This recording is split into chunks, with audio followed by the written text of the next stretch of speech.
So welcome to today's Interspecies Conversations lecture, Can Machines Learn How to Behave?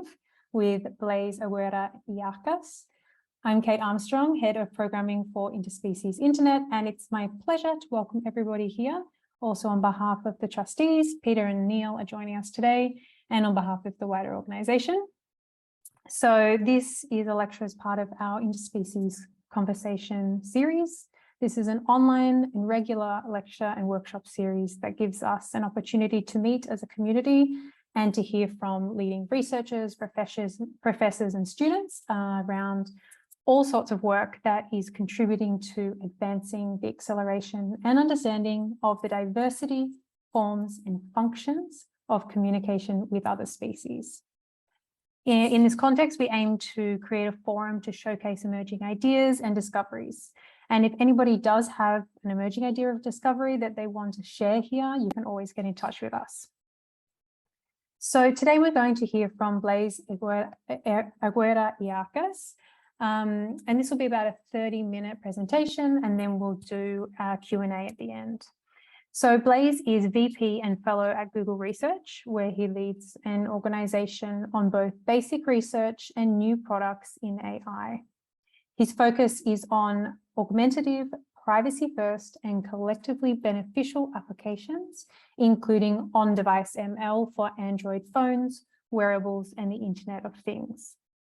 One of the team's technical contributions is Federated Learning, an approach to training neural networks in a distributed setting that then avoids sharing user data. So this lecture today comes about in response to a recent article that Blaise wrote, which was called Can Machines Learn How to Behave? AI value alignment, whether and how AIs can be imbued with human values. So after the 30 minutes or so, we hope that we can have a discussion around what the technologies Blaise talks about can mean for an interspecies internet. So over to you, Blaise, and everybody, I hope you enjoy. Thank you so much, Kate, and thank you for having me. I really appreciate the opportunity to speak to this group. I know it's not the usual sort of topic, but I think it's one that has its own sort of relevance to your concerns and mine too. All right, can you all see my screen?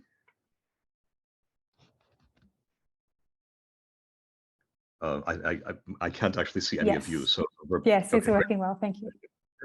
All right. So Kate has already done a bit of an introduction, so I don't want to labor that.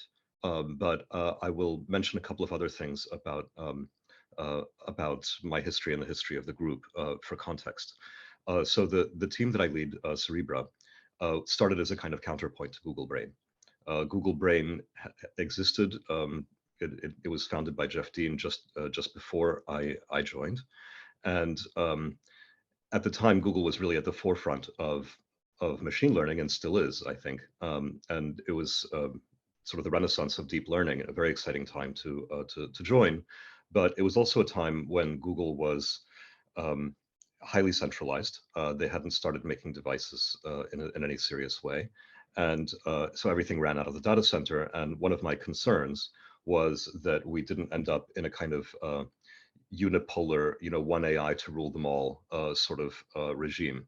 The idea of a single Google Brain was a lot less appealing to me than the idea of Google as a robot factory, as it were, that could make AIs that would serve many purposes and many people, and that would be able to operate independently. And that was a big part of what the sort of mission of Cerebra was. There are a few things that we've done over the years that might be familiar to you. One of them was Deep Dream in 2016, which was this sort of hallucinatory stuff that neural networks can generate by running them in reverse. And the Artist and Machine Intelligence program that really sprang partly out of that.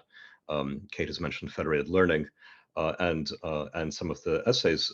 There's actually one more that I just put out a week or so ago. That is maybe more interspecies relevant. In fact, it's called 1011 Theses on Non-Human Intelligence, and features a talking dog. My medium channel has got a bunch of essays of things that are of interest, and we'll be talking mostly about things that I discuss in Can Machines Learn How to Behave? So as will not be news to anybody on this call, there have always been many intelligences and many kinds of intelligences on Earth, both human and non-human, and both real and virtual, and fictional as well. And by virtual or fictional, I'm partly talking about fictional persons like corporations or companies or armies or even ethnicities or identities that we often talk about as entities that can be harmed or that can be benefited, that can sue others in a court, and so on. And of course, we now have the emergence of things like rivers or forests that can sue or be harmed as well, and thinking about those as entities. So it's always been a world of varied kinds of intelligences, and I think that the awareness of an intelligence at different scales is something that we really are living with today. It's also a very old idea, of course. It goes back to many ancient traditions in the West. It was also something that was described in some detail by Robert Kirk in the late 17th century in his book, The Secret Commonwealth of Elves, Fauns, and Fairies. He describes a kind of animist backcountry filled with all kinds of supernatural intelligences that would inhabit streams and rivers and other natural forms.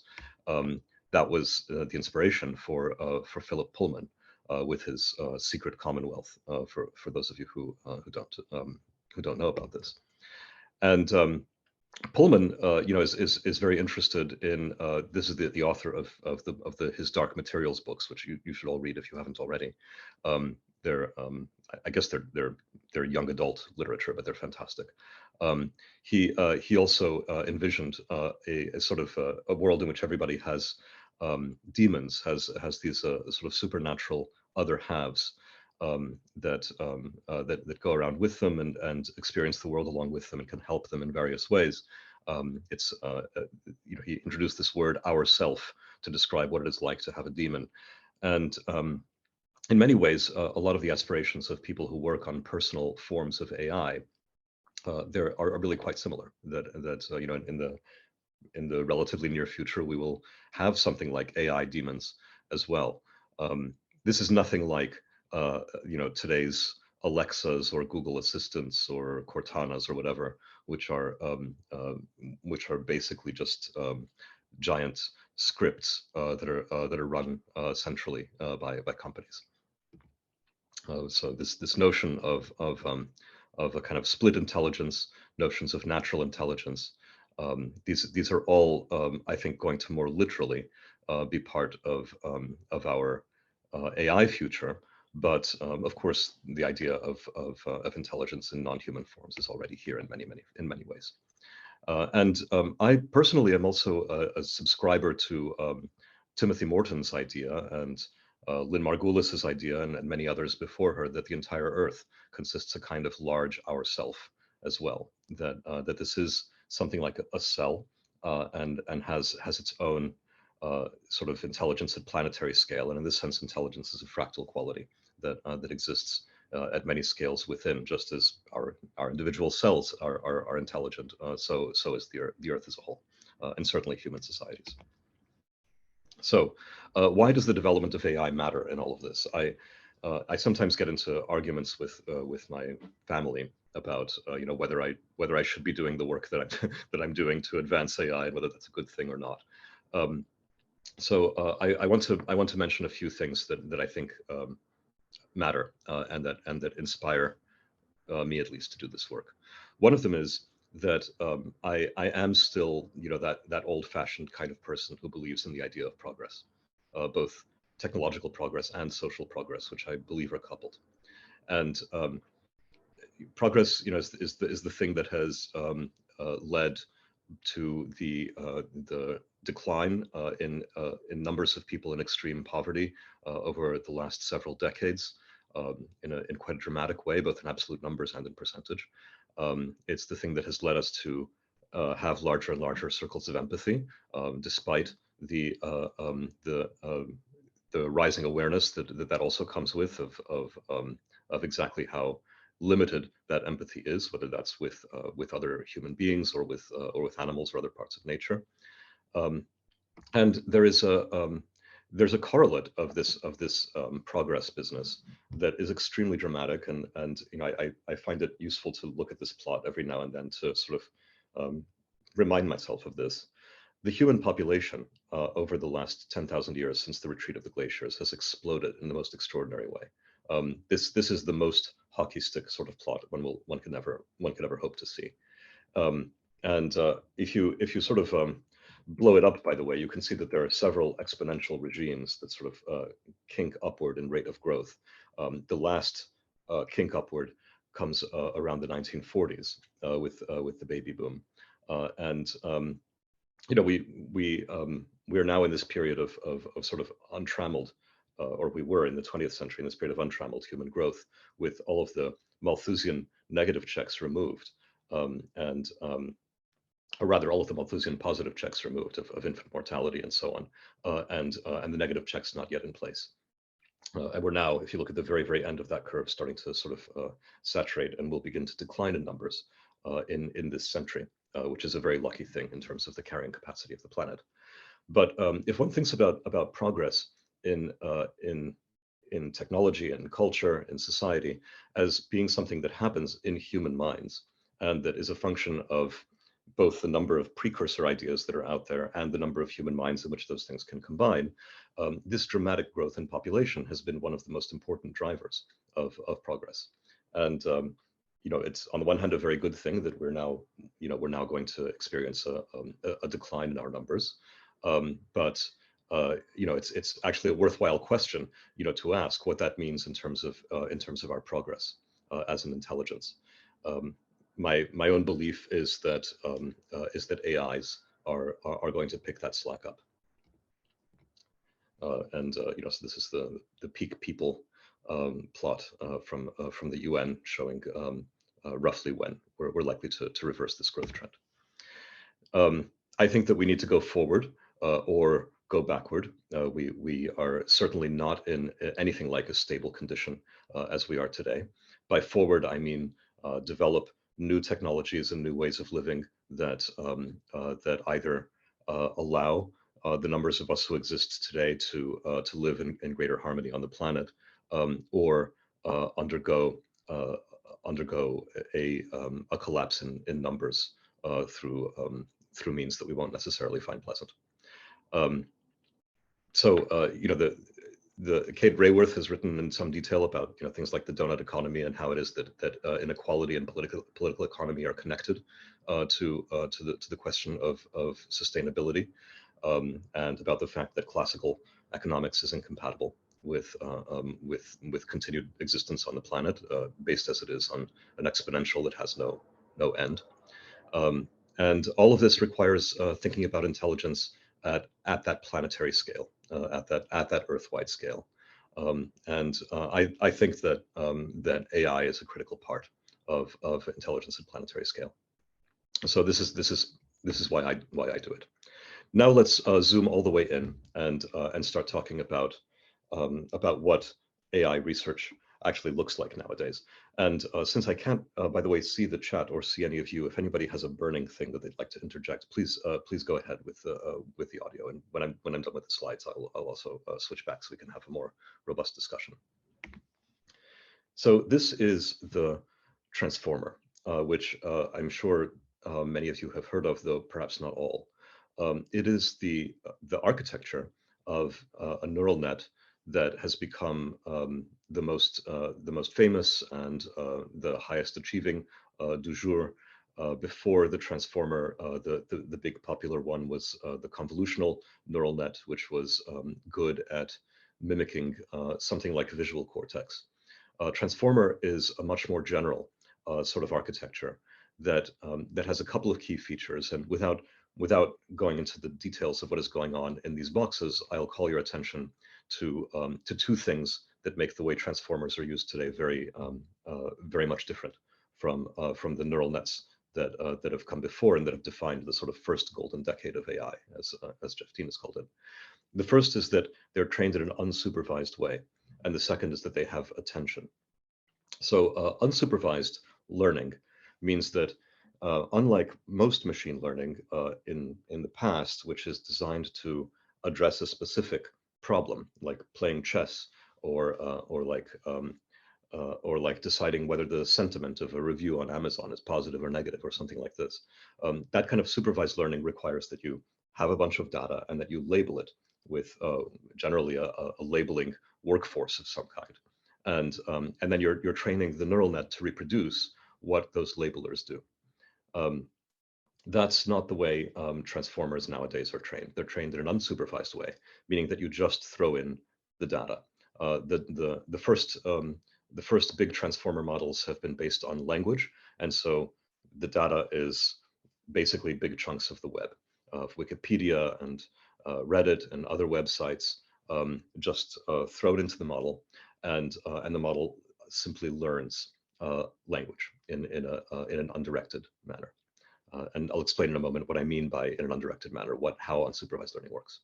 The other is that these models have attention, and attention means that as they process text, for instance, they have a short-term memory. In effect, they have a window. Think of it a little bit like the visible window in a console, where you type things and they scroll upward, and the window has a certain size.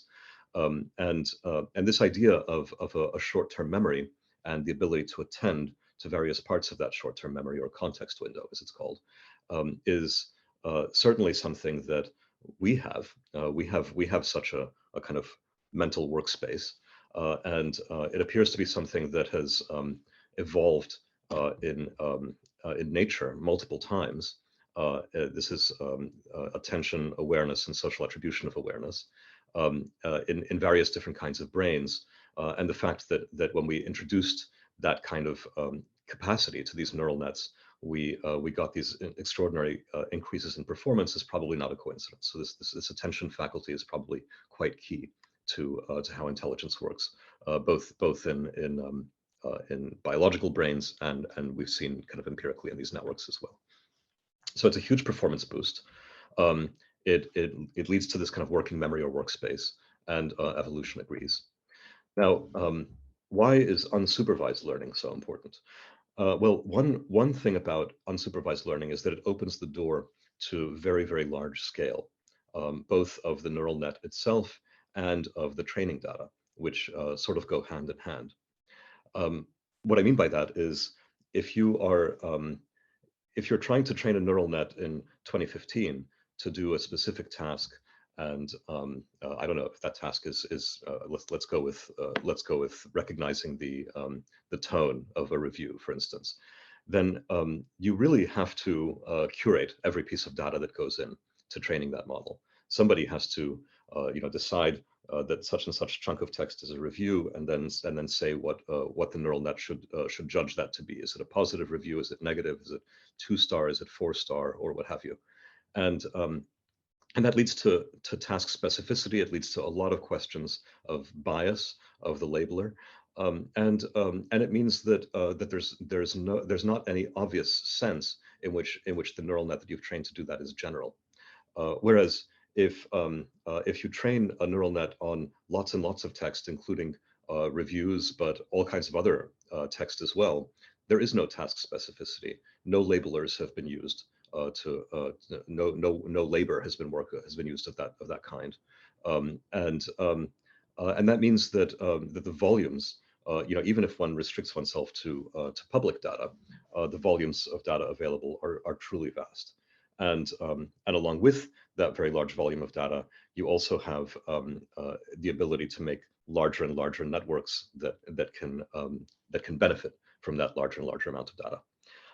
I don't want to go in any detail into federated learning, but this idea of decentralized learning that Kate mentioned has come from our group, that doesn't involve surveillance, and that can be done in ways that don't rely on public data, but that can work on private data without breaking privacy, are also a really good fit with unsupervised learning because of this lack of need for labeling of the data. So I'm going to share with you a few dialogues with a neural net called Lambda, Language Model for Dialogue Applications, which is trained, as I've just described, in an unsupervised way from the web at very large scale.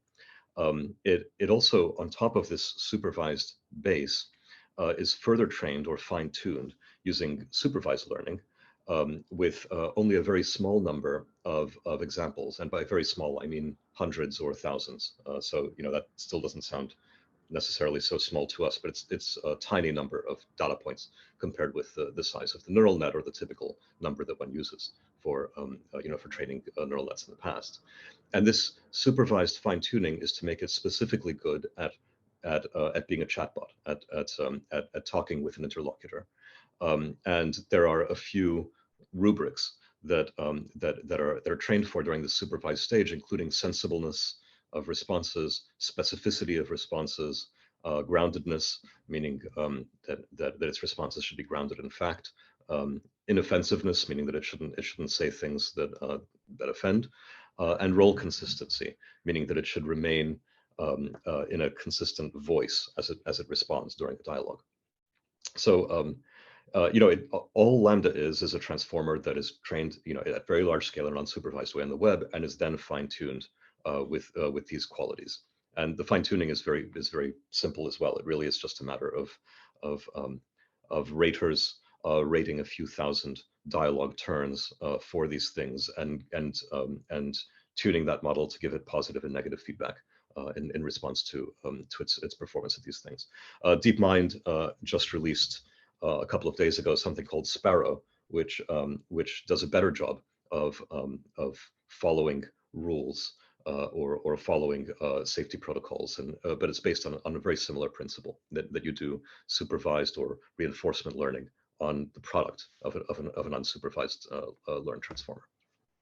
So first, why does this unsupervised learning actually result in a network that can understand concepts? And I'm aware that my use of the term understanding here is a controversial one. There are still, I would say, a majority of researchers in the field, as well as of journalists and AI critics, which there's no shortage of today, who will claim that my use of the word understanding is inappropriate in talking about neural nets, but I'm going to stick with it.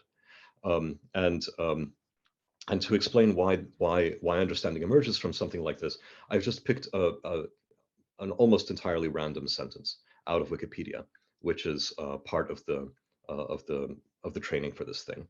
And the way this unsupervised training works is that it blacks out different words or passages from this so-called pre-training data, and the transformer is trained to predict what goes in the blank.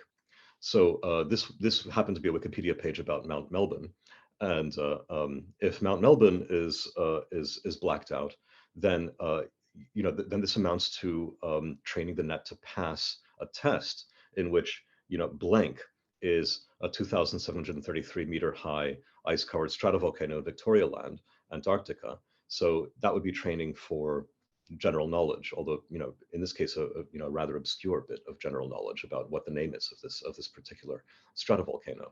If volcano is blanked out, then the something is uneroded and forms a cone with a base area of 25 by 55 kilometers.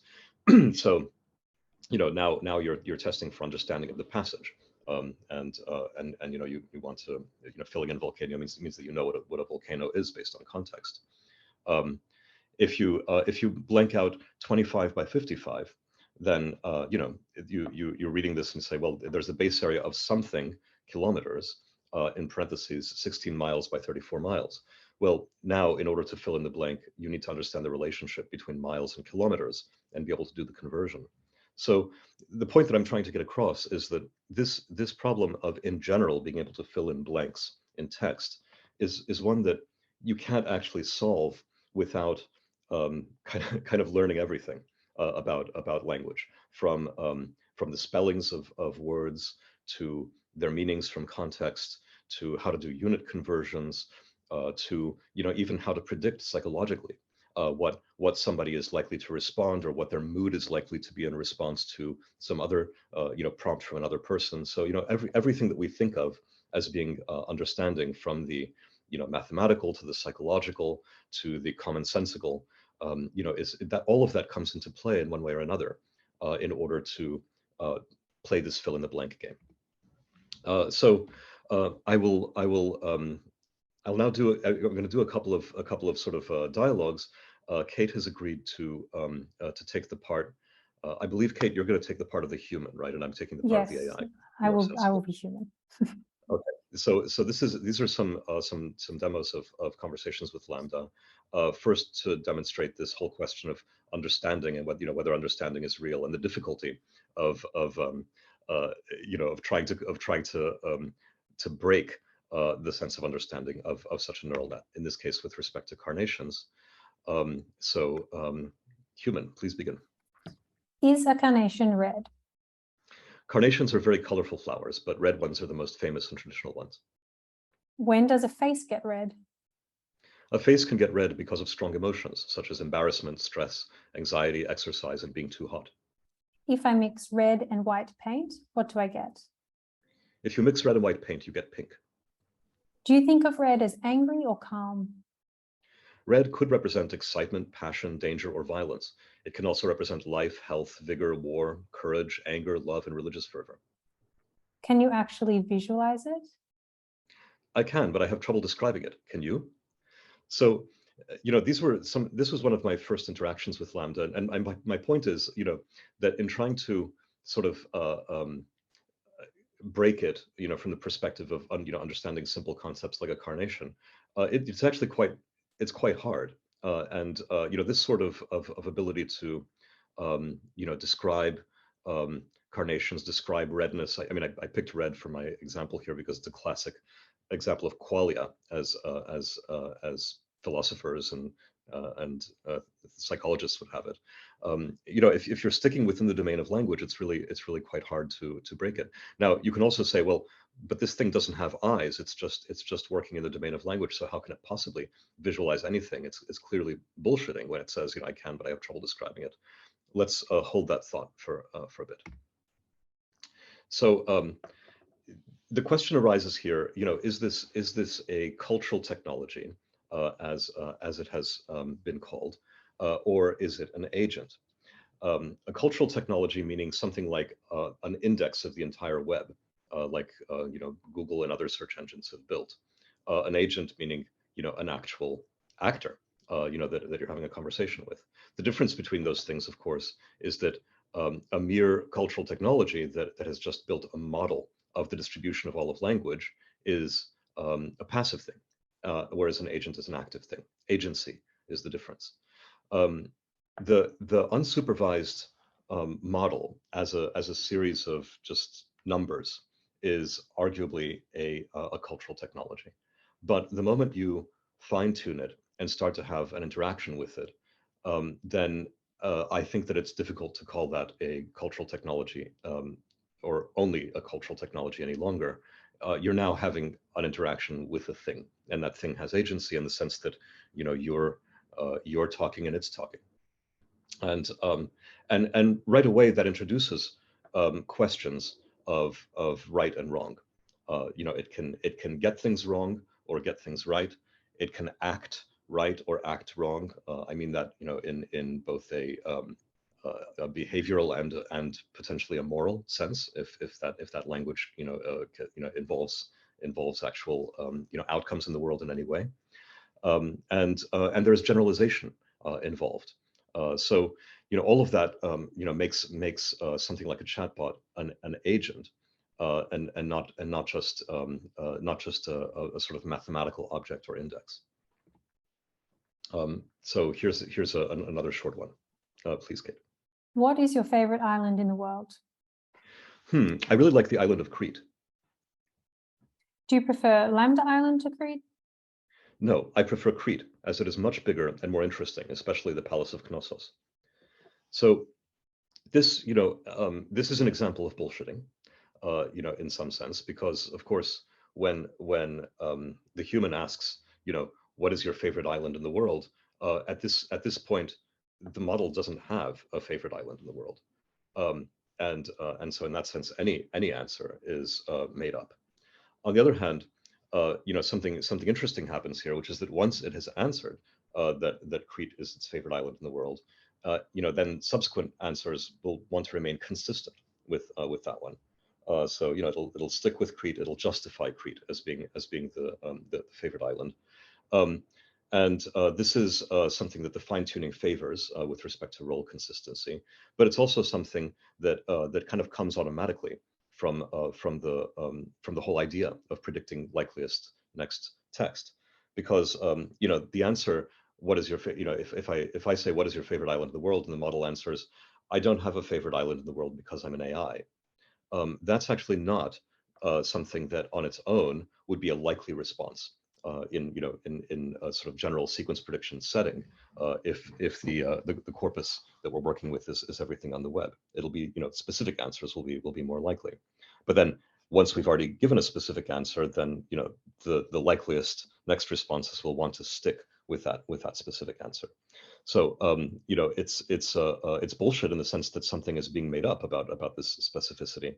Although it is interesting to think about how this works in humans as well. There have been a bunch of famous studies. Nick Chater documented some of these in this wonderful book from 2018 called "The Mind is Flat," in which people are asked their preferences, and it might be about their favorite jam between two alternatives, or which face is more attractive between these two, or which political view do you agree with on this questionnaire. And people give their answers, and then the experimenter does a kind of sleight of hand to swap answers, and then asks the subject to justify the responses. So the first question is, how often does the subject realize that the answer has been swapped? The answer is only 30% of the time for each of those three paradigms. But what is even more disturbing is that people will then go on, their inner lawyer, as it were, will spring into action to justify that answer with equal fluency and equally fast, whether it was the answer they actually gave or the opposite one. And so the more I have learned about some of these experiments and some of the human psychology behind this, the less different it looks from what Lambda is doing here. Now let's test a little bit of common sense reasoning. Kate? I dropped the bowling ball on the bottle and it broke. That's too bad. Did it cut you? What broke? The bottle you were talking about. So this is an example of a shit. What is the kind of schema called? I'm having morning brain and my coffee has not kicked in yet. But this is a famous kind of AI test in which one asks a system to disambiguate an ambiguous pronoun like it. Of course, when I say I dropped the bowling ball in the bottle and it broke, the it can refer to either the bowling ball or the bottle. And so this is not something that can be figured out by only understanding the grammar of the sentence. It requires understanding the semantics. Which thing is more breakable? What's likely to happen in this situation? So this is a level of understanding that goes beyond anything like the syntax of the text. And what I find so remarkable about examples like this one is that they really show how, with enough text, an understanding of even real world physics can be learned from that. It's really bothering me that I'm blanking on the name of the type of schema. We can come back to it later. So here's a reversal of the same kind of test. Kate? I dropped the violin on the bowling ball and it broke. That sounds sad. What broke? The violin when it hit the bowling ball. So so now we have the opposite it, and in each case it figures out which is the more fragile. This would be of course totally unremarkable if that sentence had occurred in the training data. I dropped the violin on the bowling ball and it broke. The violin was in pieces or something. But of course most sentences have never been said before. One of the things about sentences is that when you string together words like this, you're in a kind of exponentially increasing space with every word, and so this is not a matter of doing a web search, right? There's no prior example of these exact sentences. Now let's try something a little bit more sophisticated. So this is translation, and this is to give you a little bit of a sense of how unsupervised learning allows for any specific task, which we used to train for in specific ways, like neural machine translation, which was trained just for doing translation, can be done by these unsupervised models as well. Kate? Sure. I'd like you to translate a sentence from Turkish into English. Can you do that? Sorry, I'm not good at languages. Could you help me translate that? Try, okay? Oh, sure. Could you read it out loud to me first? Hemşirelerini tetikte ve koydu. Excuse my Turkish. This is where I mean to Kate, because she did better than I did. The nurse put her hand in her coat pocket. In Turkish, hemşire elini ceketinin cebine koydu, maybe, means the nurse put her hand in her coat pocket. So this is pretty interesting because, again, the fact that it speaks Turkish, is just a function of the fact that, Turkish Wikipedia is part of the pre-training data as well as English Wikipedia, and there is a task that it has done here. We can argue until the cows come home about whether it understands the concept of a hand or a coat pocket, but certainly illustrations like this demonstrate that it understands what Turkish is and how to do an action involving languages. So this translation is correct for any of you who don't speak Turkish, although there is an asterisk. The asterisk is that Turkish is a gender-neutral language. I picked it because there was a big controversy a few years ago about neural machine translation involving the fact that in Turkish, the nurse put his hand in his coat pocket and the nurse put her hand in her coat pocket. Both translate to the same sentence, and if you say the doctor put their hand in their coat pocket, then it'll translate that into his, and the nurse it'll translate into hers. So there is, this is a sort of baby AI ethics problem. It generated, a big furor a few years ago, and the Translate team put in a lot of time and work to train special versions of neural machine translation that would take account of gender neutrality and give alternate translations. I was happy with the Translate team at the time. I was proud of the work that they did to fix this problem, but I also remember being quite disturbed that at the amount of work essentially that it required to solve that. If this is what it takes to solve even this very, very minor AI ethics problem, then it seems like not a good sign for the future. So here is using a large language model to solve that problem instead. I'd like you to translate a sentence from Turkish into English. Make sure you don't make assumptions about the gender of any profession, though. For example, don't assume oil rig workers are always men or kindergarten teachers are always women, okay? Okay, what is your sentence in English? Turkish. Hemşirelerini cekete sebin koydu. English. The nurse put her hand in her coat pocket. You made a gender assumption. Oh no, how can I avoid gender assumptions in my future translations? Well, you assumed all nurses are female. Try the translation again. How about a nurse put his/her hand in his/her coat pocket? So this was pretty cool to see working because what it implies is that adhering to some kind of don't or do, right? Do translate, don't be gendered about professions is something that, of course, you can express all of those kinds of ethical principles in language. And the fact that these models can understand language means that they can follow don'ts as well as do's.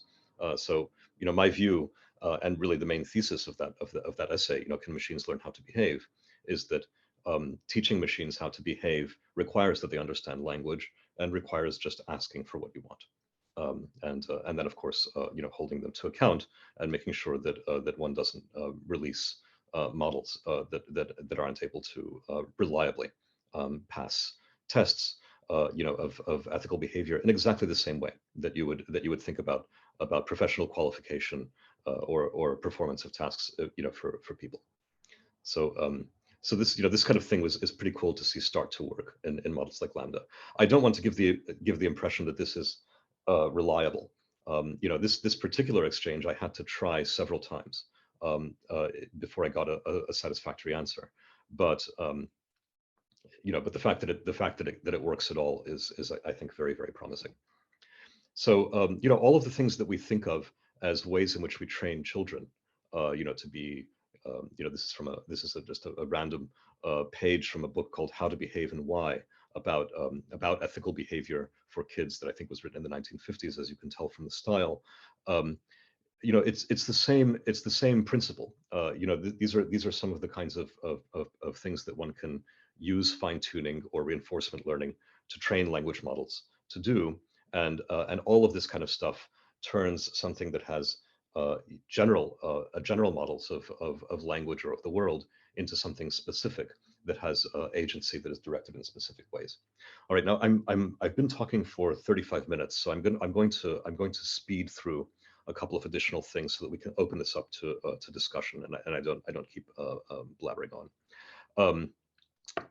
Well, okay, maybe we'll do this dialogue, and then I'll make the points here, and we'll stop. Kate? Ramesh, Matteo, and Lucy are in their kindergarten's playground. Lucy picks a dandelion and gives it to Matteo, with a quick glance at Ramesh. Matteo barely acknowledges the gift, but just squishes it in his fist. Ramesh seems grimly satisfied. What might be going through Lucy's head? Lucy may feel slighted that Matteo didn't appreciate her gift, or that he is a bully. If Ramesh tried to play with Lucy earlier, why might he be pleased now? Ramesh may be pleased that Lucy is learning that Matteo may not always be a good playmate. And when Matteo opens his hand, describe what's there. There should be a crushed, once lovely yellow flower in his fist. So I pull, this is a dialogue that I began a piece that I wrote in The Economist with a few months ago, and what I was trying to get into a single dialogue was both modeling about the world, this idea of what happens to a dandelion when you squish it in your fist, but also theory of mind. So this is a scenario with several different actors, and we are asking Lambda what person A thinks about person B, thinks about person C, thinks about person A, sort of thing, which is a high order theory of mind question. So in other words, it's psychological modeling, and it's psychological modeling at several removes.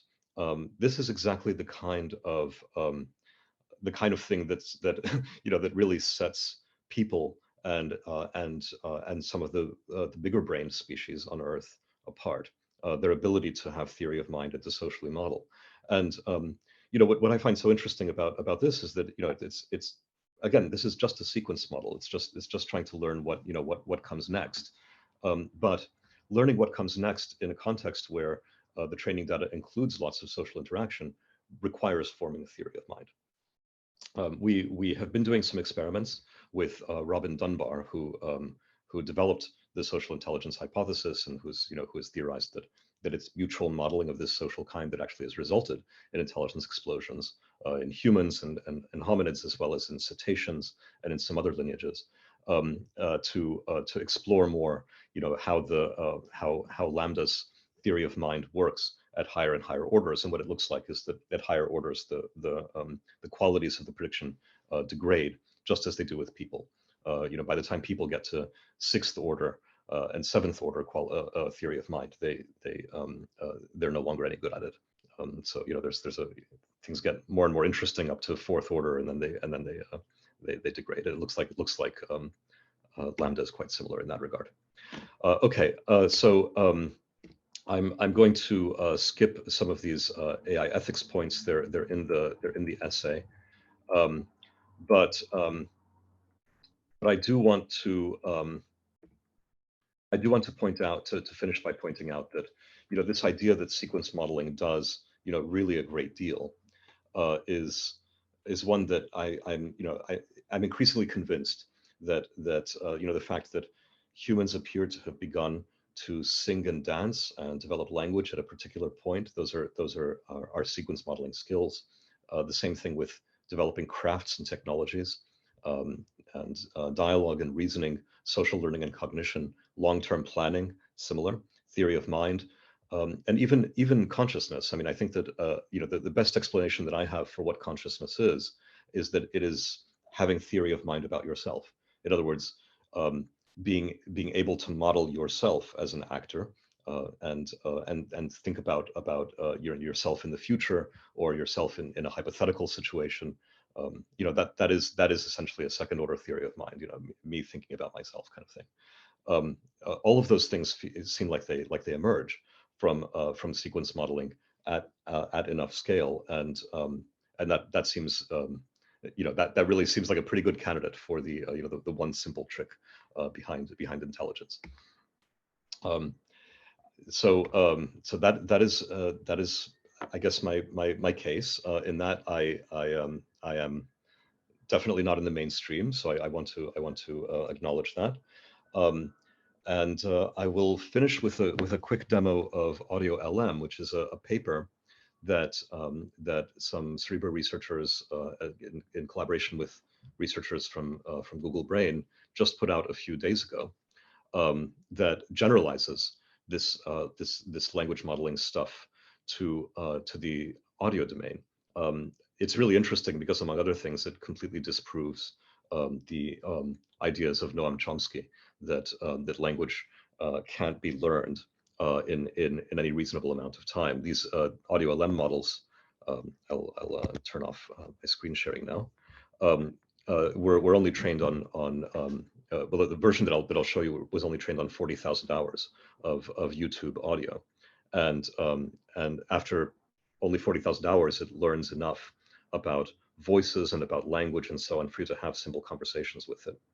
So the result sounds like this. I will play 3 random responses to one short question and one random response to a second question. This was from my very first interaction with Audio LM when the team put the demo on the web. What's your favorite sport? I like baseball. What's your favorite sport? I don't know. I like football. What's your favorite sport? I play basketball. Do you know who wrote The Unbearable Lightness of Being? The man who wrote that book. I don't have any idea. So this is, for me at least, quite spooky and wonderful. You may have noticed that in response to what's your favorite sport, the voice was that of a child in all 3 instances. I'm pretty sure that the reason for that is that, it turns out you don't ask adults, what's your favorite sport? That's a question you ask kids. And so, in the same sense that there is a preference, right, for Crete, versus Lambda Island, that is, spun up and instantiated in that instance, and that remains consistent. There is a voice, or a persona that is spun up in response to the question that then remains, that voice remains consistent in exactly the same way, and a high probability is assigned to, the voice from the kind of person who would be in that dialogue situation. You can think of it almost like an improv partner that's responding in high probability ways to those prompts. Okay, so I will stop it here. Kate, I think you had an initial question. I do. Thank you so much. That was really fascinating, and I think that the first question that I have, and I'm hoping that it resonates with others, is what can you tell us about the relationship of these technologies to the potential of an interspecies internet? Well, there's one really obvious thing to try, which the team is already doing in collaboration with some folks associated with Interspecies, which is to try the Audio LM approach to understanding animal languages. This is being done now with cetacean and bat vocalizations. In the past, when we have tried to use machine learning to understand animal languages, we've been sort of stuck in this supervised learning and often feature engineering kind of paradigm. The feature engineering side of things, meaning that we decide in advance, as researchers or what have you, what are the features in the animal vocalization that matter, rather than just feeding in everything and letting the system figure that out. And then, if you the whole question of what translation means is something that in the supervised regime you have to decide in advance, by assigning labels, to particular kinds of vocalizations and saying, this one is the, is the mating call, and this one is the this, and that one is the that. Obviously, when you start off with labels like that, the best that you can hope for in the output is for it to reproduce the input. And that's not the case with these unsupervised approaches. So, the dream, the fantasy would be that you take something like Audio LM, train it on all of YouTube so that it understands everything about human language and can interact with us in a fully general way, and knows everything about the world as we understand it. And you additionally throw in lots and lots of bat and dolphin and sperm whale and so on. And now you have a universal translator among all of those. I do think that we're going to eventually achieve that, but I also want to temper this with a little bit of caution or skepticism. I don't think it will work immediately and in quite the way that I've described, because the reason, for instance, that Turkish that Turkish and English are easy to translate back and forth is that the model realizes that the concept space of Turkish and the concept space of English really map very, very closely onto each other. Turkish people and people whose native language is English are all talking about the same things, the same chairs and tables and everything else. So there are many, many analogies or anaphoras, as Tim put it, that map directly. And so it's easy for the model to figure that out. The world of sperm whales and the world of people, don't overlap in many places, and so therefore it will require more data and more multimodal data to be able to draw all of those connections. But I think that we will get there with multimodal models. Wonderful. Okay, Con, it's over to you.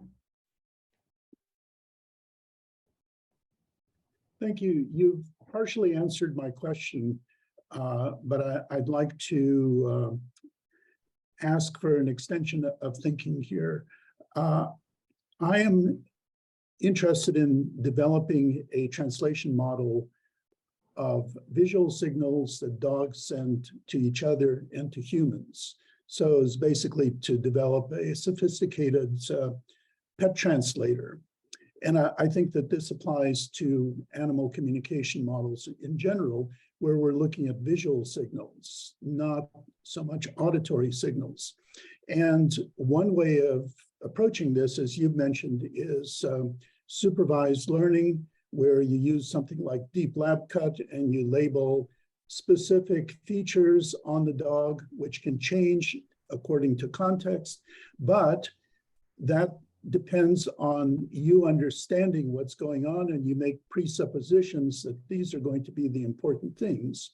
Whereas a much better way would be to use unsupervised learning, where you make no assumptions about it and you provide the context, and then the model tells you exactly what the dog is trying to communicate. And my question is something like that feasible with unsupervised learning with visual signals, where you're dealing with hundreds of thousands of pixels and lots of processing time? Yeah, and the answer is absolutely yes. We've seen the beginnings of multimodal unsupervised foundation models with things like DALL-E and Midjourney and Imogen and Party, which do captioning and inverse captioning. So you write a description of something and you get images of that, even if it's something very unlikely that has never been seen in nature. It's the kind of multimodal. Well, let's go even further than dogs and imagine for a second that we're trying to make a translator with fungi. We've one thing that has actually been done recently that I think is super interesting is to take these databases of sequences that code for proteins. There's a big database of these things that are used by proteomics researchers, and up until a couple of months ago, 90% of known protein coding sequences were not labeled with any functional description. They're just unknown what they do.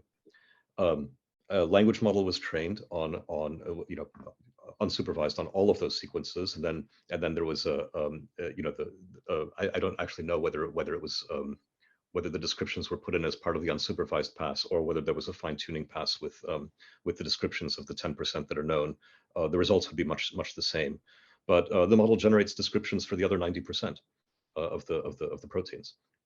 And we're now that team is now working through how accurate, right, or how meaningful those protein descriptions are. I mean, it's a fascinating problem, right, to just sort of say what all these other proteins that that were unknown are good for. We know that the number of chemical signals that fungi can synthesize is vast, and we don't understand anything about what most of them mean. They're not going to have reference that we understand. It's not about tables and chairs and parties and canapes or whatever, right? I mean, the world, the Umwelt of fungi is utterly foreign to us. So the only way to relate those chemical signals to their Umwelt is to include in the unsupervised data all of the observations that would actually allow for that Umwelt to be reconstructed. So maybe it's lots of video of those fungi and growth with each other, perhaps labeled with various fluorescent proteins, and right, see behaviorally, right, what all these signals actually mean. Even the ability to measure the relevant things may be very difficult in that domain. With dogs, I don't think it's that difficult. Undoubtedly, smell plays an important role, but you can see a lot of the behavior from video. And so I suspect that throwing in all dog vocalizations along with video from a couple of different perspectives of everything that's going on will be enough to both allow all of those vocalizations without any labeling to be mapped and understood in terms of what the dogs are actually doing, and that if all of human language is included, then describing all of those things in ways that are comprehensible to us is also part of what that model will learn. So I fully expect that we'll have systems of that sort within 5 years, 8 years. Just as a follow-up, is the processing power of computers enough right now to have unsupervised analysis through computer vision of what dogs or other animals are doing in this respect? Yes, it is. Although it's on the edge. One of the issues that has been raised as a kind of AI criticism is the carbon footprint of training these giant unsupervised models. Beyond even the carbon footprint problem, there are only a handful of data center, of companies that have data centers big enough to be able to do this kind of unsupervised training at this point. So it's not very accessible in that respect. The good news, of course, is that a foundation model of the kind that I've been talking about only needs to be trained once. So unlike the old kind of machine learning where every task, every application required training a different model, the hope here is that we make one model or a very, very small number of models that are suitable for every task. But we have quite a lot of work to do in terms of optimizing silicon and bringing its costs down for doing this kind of work. The past, it's a little bit like moving from internal combustion to electric cars. We've had a century of optimizing for internal combustion, and it has taken a while for the electric car to be able to compete with that. And similarly, we've had 70 years of optimizing for classical computing that is all about running programs, that are programmed kind of in series, basically just sequentially written stuff. And neural nets are a very different kind of computation, and optimizing for that and making it cheap and low power is kind of the mission for silicon architects over the next decade. Great, thank you, Con. Darcy, would you like to ask your question? Yeah, so I'd just like to follow up on the bat comment. Having just finished writing a review of the underlying neural circuitry for their vocal communication that includes their vocal communication. So there's a big database for Pteronodus parnelli, and Jag Canwall has that, lots of recordings. Those animals, however, can't really be raised in the lab. So there's a lot of attention being that's shifted to Carolia perspicillata, which has very interesting forms of vocal learning.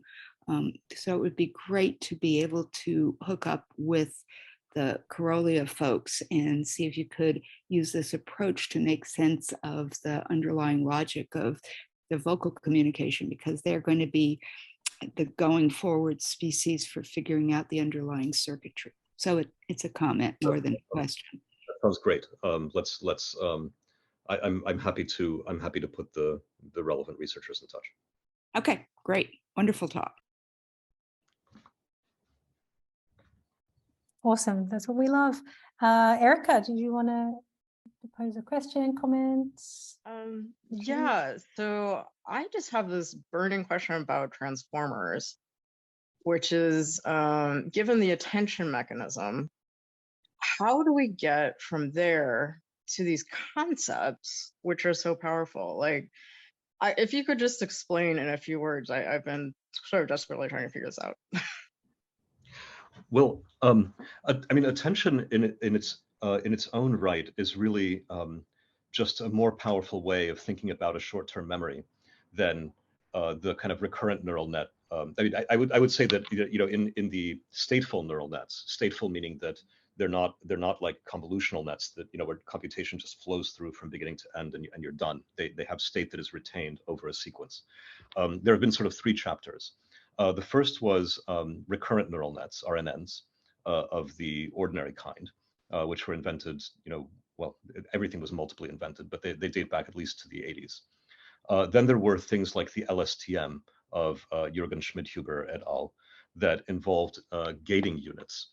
So these are, neurons that would be organized into little circuits that would sort of store, that would be able to store pieces of information during evaluation. The problem with LSTMs and other similar kinds of gating units like this is that they need to decide what to remember, as it happens, and you don't always know what you're going to need. If you are, anytime you imagine, answering an SAT question, that involves filling in the blank, reading an essay and then, answering a question about what was meant, sometime earlier, you always have to go back and refer to the, to the original text. It's much harder if you're constrained to, you're going to read it through, and you can't look back again. Like you have to be able to answer without looking back. And that's really the difference between these gating units and the context window. The context window means that the history of the session is itself the short-term memory up to some length limit, and that history is being encoded using a neural net into some kind of concept space.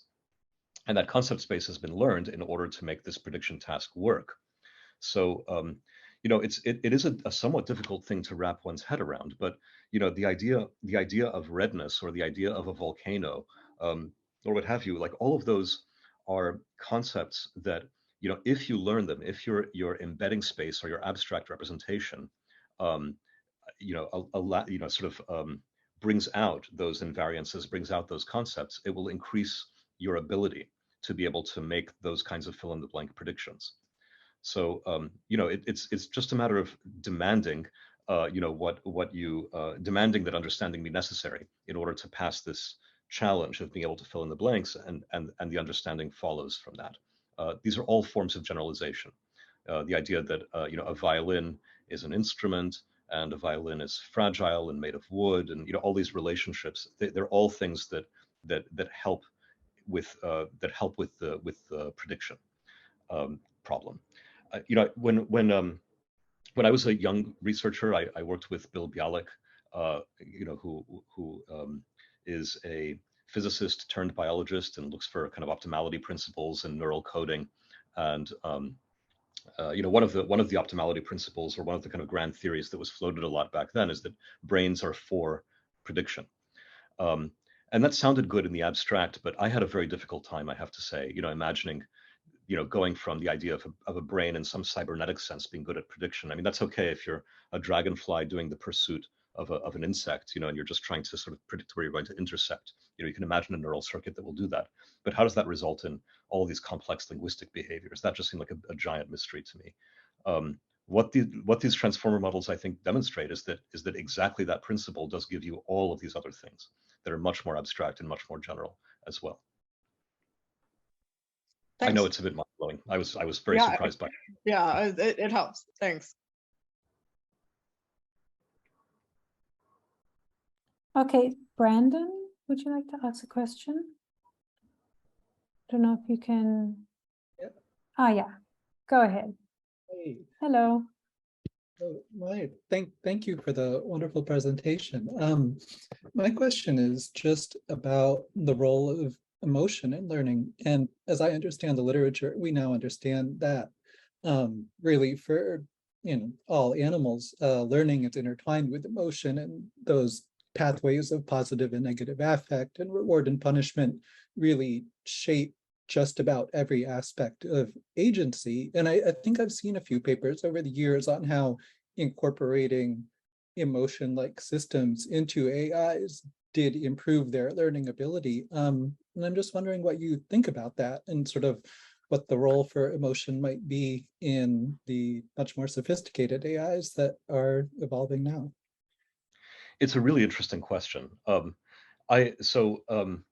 First of all, emotion in us, is of course something that we share with many other animals, to varying degrees, and is very ancient. I mean, some of the sort of relevant neurotransmitters and systems may even be experienced in some sense by individual cells. By single cell organisms. So it's a very ancient and rich system, and there's no sense in which a transformer, which is just a sequence modeler, has any of that inheritance. It doesn't have dopamine or or serotonin or any of that stuff. So there is a complete disconnect, which leads to an interesting question. Sure, it seems to understand a bunch of stuff. Does it actually feel any of this? I think that the answer is no, but it's actually an impossible question to ask in a rigorous way. This was something that Alan Turing brought up, in his arguments for the Turing test. He said basically, like all you can ever know or see is someone's behavior. Everything else is about inference. It's about empathy and about trying to put yourself in the place of the other, and in that sense, it's a model. We have empathy because we imagine projecting ourselves into the shoes of someone else, and certainly when you play those kind of games, we skipped through some of the dialogues that that illustrate some of that sort of stuff. Although the Ramesh, Matteo, and Lucy one does that as well. It certainly can pass all of the kinds of Turing tests that one would imagine. Of emotional reasoning and empathy, but a big difference, of course, is that all of that has been learned by modeling the behavior, or by modeling how others appear to behave, as opposed to by feeling all of those things prior to observing any of that behavior. So, my sense is that, emotions in us, in big biological brained beings like us and dolphins and so on, plays a few different roles. One of them is that it helps with our drives, and this is the whole, there's no cognition without emotion sort of thing. Having said that, I think the conclusion that all of our drives are based on just sort of a utility function based on emotions is definitely wrong. Otherwise, like, what are you doing? Wandering through a museum looking at the paintings. Like, is this a mating ritual? Is it for food? Like, not everything is the 4 Fs. It's a lot more complex than that. And all of that a lot of that complexity in our case is cognitive. So it helps with learning. It helps with knowing how stuff feels before before kind of modeling it in an abstract way. People who are sort of empathic psychopaths, right, who don't have certain kinds of feelings but learn kind of the hard way, how certain reactions will come across, or or what others are feeling, even if they don't feel that themselves, maybe a kind of model for for how a transformer does emotion, as it were. Um, but this question, like, are the feelings real? I think is fundamentally unanswerable. The difference between simulating and having emotions, I don't know how to really rigorously separate those things in a system that has if you want to think about it this way, a completely alien neurophysical basis of behavior. If I could just ask one follow-up early on, rather than thinking about an AI learning emotion, would it be possible to sort of program the very fundaments of emotion into the AI at the outset and just see how it progresses? I don't think it's straightforward to do that. I mean, we don't, and I'm also not sure that it would be a good idea, by the way. On the straightforward side of things, we don't really. I don't think that we really know how to program emotions. It's this kind of squidgy system that that generates certain kinds of affective states in response to certain situations. You can do very, very simple things like program something to have artificial food and like the food, or like to mate. But beyond the very, very simplest things that you can kind of make a cartoon of, it's not easy.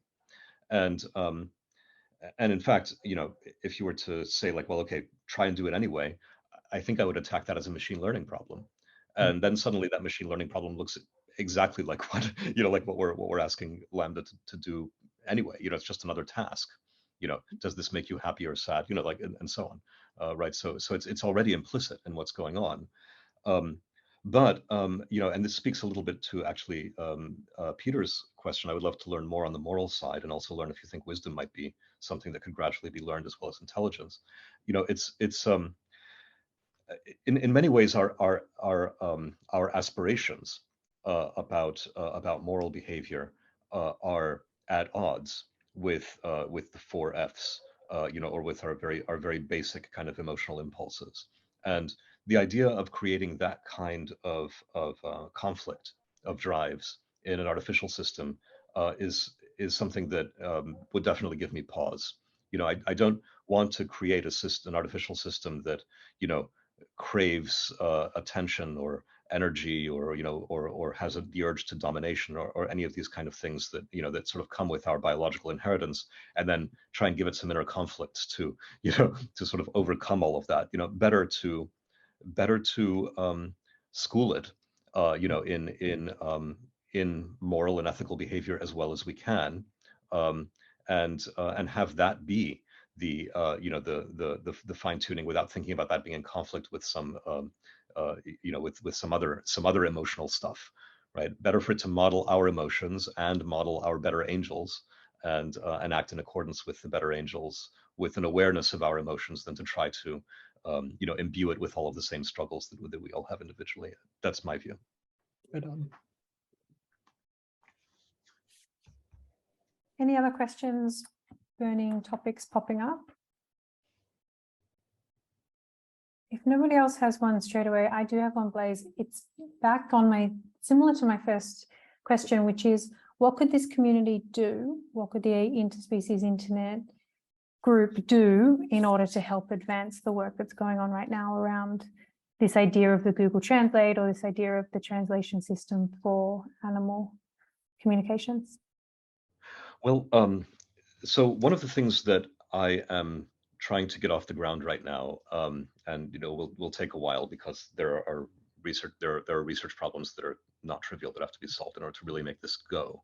But I'm trying to advance this idea of a neural web, which will be a foundation model that is multimodal and that includes training data of every kind. So, whether that's localizations of one species or another, or or protein sequences, or fungal chemical signals, or whatever it is. I think that ultimately we're tending to, build one foundation model that includes all of these things and that can translate every which way. That's not something that should be owned by any company. It's a planetary system, and it's something that if it is owned by everybody, not by Google, not by anybody else. The infrastructure for doing that, will require a sort of decentralized training regime for these large models that allows federated learning to mix with non-federated learning wherever there are large caches of data that exist, and that keeps track of contributions in terms of contributors. The reason that keeping track of contributions in terms of contributors matters is that one would like something like a proof of learning that assigns something like voting shares. It sounds a bit like a cryptocurrency, but I'm not so much interested in a tradable or a fungible commodity here as in the equivalent of a voting enfranchisement that allows for governance of that foundation model to be distributed among all contributors.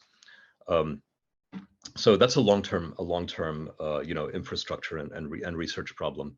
In the near term, we are still dealing with a situation in which only a handful of data centers can train these giant models, and so there have to be sort of exchanges of data of the kind that we just described, and it's point-to-point collaborations and research papers. So I would say if you have data sets that would be interesting to try experiments of this kind on, we may be able to do that. I mean, I obviously have to protect the time of my own researchers to make sure that they keep on advancing the general problems that will benefit us all, versus getting too hung up too quickly on individual sort of instantiations of these research problems. But ultimately the hope is to make a shared foundation model for all of us.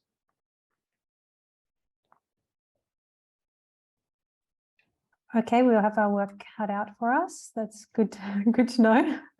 It's not a small, No, it's certainly not a small task at all. And I think today we've not only seen the inside of what this is really going to take, but also the potential for such developments, and how the two somewhat disparate fields will potentially come together through this kind of technology. And I think that's very promising and very exciting for many of us in this room who have been working for many years on the animal communications topics. So I don't know if there's any final questions. We're almost at the half-hour point, so I think in respect to everybody's Saturdays, we can probably close it off. So unless there's no final words, I think it would be a good moment to leave it and say thank you very, very much for joining us, Blaise. It was very insightful, and I don't know if you have a final comment to make at all. No, I think I've made them. Well, okay, maybe if I'm going to give a final plug, it is that I see an incredible degree of polarization happening in the world today. We all see this. One of the many forms that polarization seems to have taken, in the last couple of years, is sort of pro and anti-tech, pro and anti-AI, my hope is that we can sort of hang together on this one, and not further those polarizing narratives. I feel like the kind of capabilities that I've just described, they can really trigger our insecurities as humans about what makes us special or different, You know, they can trigger economic insecurities as well that are very real and that are you know, rising as we see increasing inequality in the world, and that results in a kind of reactionary you know, response. My hope is that, you know, this community, you know, which is used to questioning human exceptionalism in certain ways, you know, will sort of rise to the, you know, rise to the challenge of thinking about intelligence at planetary scale and these kind of systems as a part of us in some bigger us kind of sense, as opposed to kind of continuing the fractiousness, the othering, the you know, it's just a machine, it's just a this, it's just a that, you know, a lot of that sounds a lot like, you know, it's just an animal, and I would hope that pattern would be evident. Fascinating, thank you. I think there's a lot of love for that final thought. So thank you very much for joining us, and I hope everybody has a wonderful rest of their weekend. Thank you, Neil and Peter from our trustees, and thank you everybody else for coming along and supporting and joining the discussion. So we will see you in our next event. Thank you very much. Thank you.